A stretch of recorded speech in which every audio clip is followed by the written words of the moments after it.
What's up, ladies and gentlemen? So, this is very important. I know some of you guys said the stuff was fuzzy the last time. So, I don't have my glasses on and I could see it clearly. So, I know you should have no problem seeing this clearly. So, this is where the biggest downfall in this field is. And when I say that is, it's because people don't understand how wire works. So, if you just install it like the garden sprayer does or the lawnmower guy does. They just spray your yard on their machines and that's it. Yeah, you can get away with using small wire.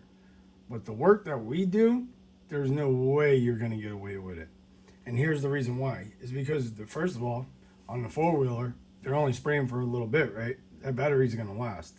You guys are doing big jobs and you're trying to get one battery to do all this work and it's not going to happen. Just like sharing power.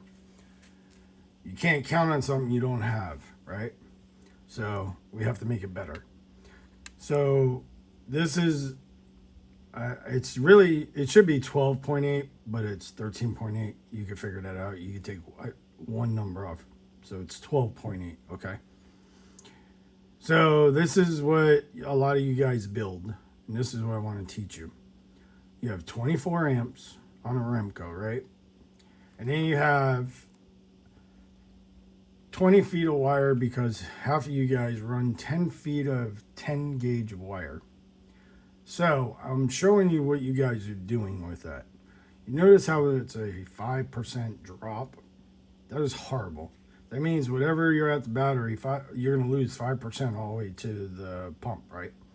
So like I explained in my last video, I have to bring it to a 5% the way you guys are running it because 1% will show you something else, and I'll get to that in a second.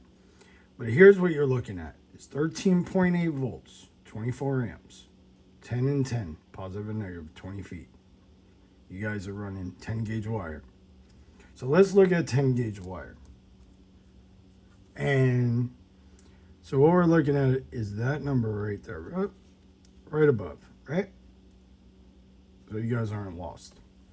Do you see what you guys are doing now? Do you see where you're at the battery? You see where your pump sees now? That's a 5% drop, guys. You're actually hurting yourself very badly. Because say you bought a lithium battery and you're using spaghetti wires, you've never seen the performance of a lithium battery then. That's what I'm saying, right? Same as these pumps. So it tells you at a 5% drop, you can run that. And it's fine, right? But if that's 12.8 and that's 12.3, you are now with 0.3 volts before you go under 12 volts as a whole number, and your pump's going to burn up. And you're going to raise amperage. You're going to raise heat and resistance because you're on low voltage. This is how systems burn up. So that is why you don't do this. Now let's say you need 20 feet of wire. Okay? So we're going to switch. Okay, so you understand that? I'm going to bring it a little bit closer. It's a little fuzzy there. Whatever. So zoom in. There we go. So if you had to run 20 feet, right, with your 24 amp, your 1% drop, you see what it's telling you have to run now? 4 gauge. You see that? That's the check mark that it puts in when you run your numbers and you tell it what you're trying to run. I don't make this stuff up, I promise. It's called Ohm's Law. This is a wire calculator size. So that's what you would have to run is 4 gauge.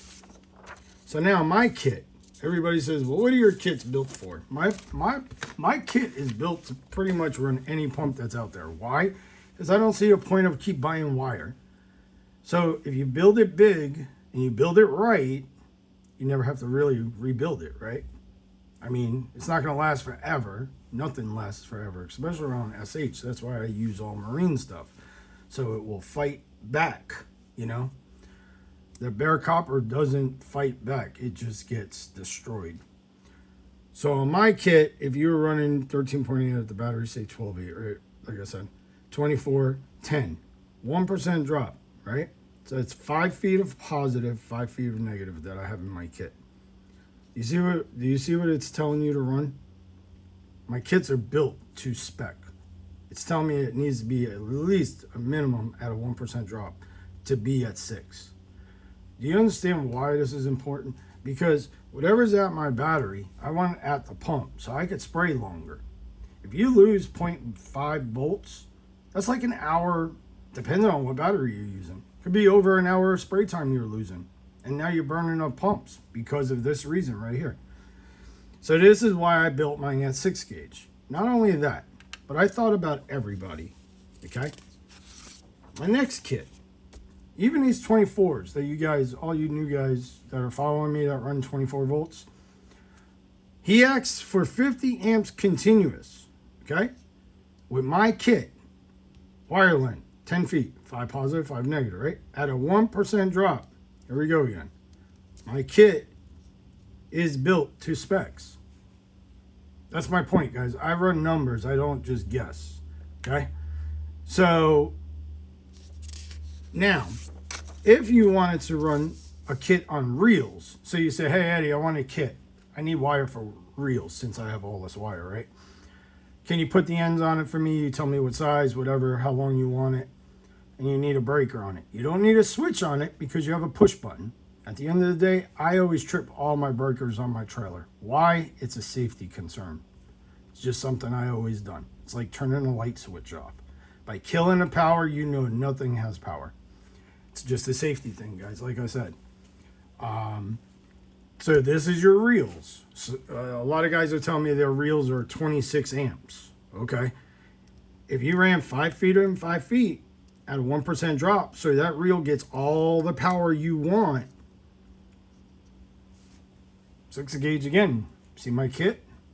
I built it to be to work for anything, guys. I don't see a point of keep buying stuff, different sizes, different this, different that, have all these different parts on the trailer, have more problems. I don't see the point of it. So if you're at 13, well, say 12.8 at your battery, right? And you're running 26 and you ran my kit on it, you would be at 12.6 at the reel when you push the button. That's what you're going to get. That's what it's telling you. If you ran 10 gauge, you would get 13.5, right? But you also have to remember, 10 gauge is only rated at 30 amps for the wire itself. Another problem people don't understand. When you look up the second number, people say, well, it's 3040. No, it's not 3040. It is rated for 30 and will hold a surge up to 40. So if your pump, like we all do, we run bigger breakers, right? And stuff like that. So if you round this up to 30, right? So that means you're running 30 amps through a 30 amp wire. You're giving it no room. Do you see that? So now it's like drinking a milkshake with a coffee straw. This is the stuff that I'm trying to teach you guys. If the pump can't see the power, it's never gonna take off, right? Think of it of something that you're good at or what you love to do. And think about if you got no gas or ass behind it, it's not going to do what you need it to do, right? So you got to feed certain things or you got to make it bigger, whatever. It's like on a bike, you put different sprockets on it for different areas. It's the same thing. Certain people use these pumps for backyards, and that thin wire will get them by. But for the work that we are doing on and off a gun, that thin 10 gauge is not going to hold up. I promise you. And you're never going to see the performance out of that pump, especially if you don't charge your batteries every night. So please let me know if I can help you with anything else. Like I said, I'm retired out of the field. I was out there for 12 years. I have 30 years of low voltage installs professionally behind me.